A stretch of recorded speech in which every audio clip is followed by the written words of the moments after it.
IFM News. At ngayon para sa detalye ng ating mga balita.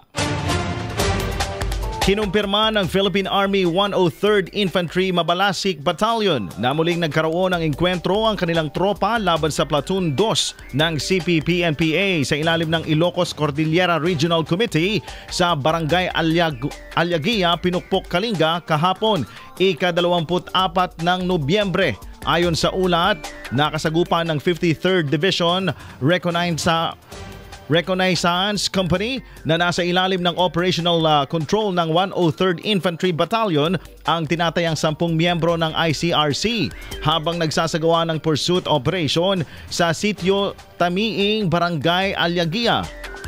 Nagkaroon ng matinding palitan ng putok na hanggang ngayon ay nagpapatuloy habang umatras ang kalaban patungong Hilagang Silangan. Ayon sa inisyal na ulat, walang nasaktan o nasawi sa hanay ng militar habang patuloy na inaalam ang bilang ng casualty sa panig ng CTG.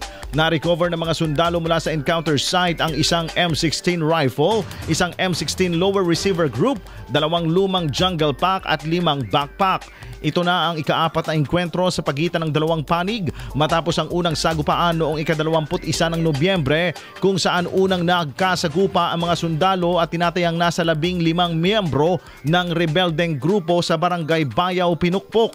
Patuloy na minomonitor ng militar ang galaw ng mga rebeldeng grupo habang nagpapatuloy ang operasyon sa lugar.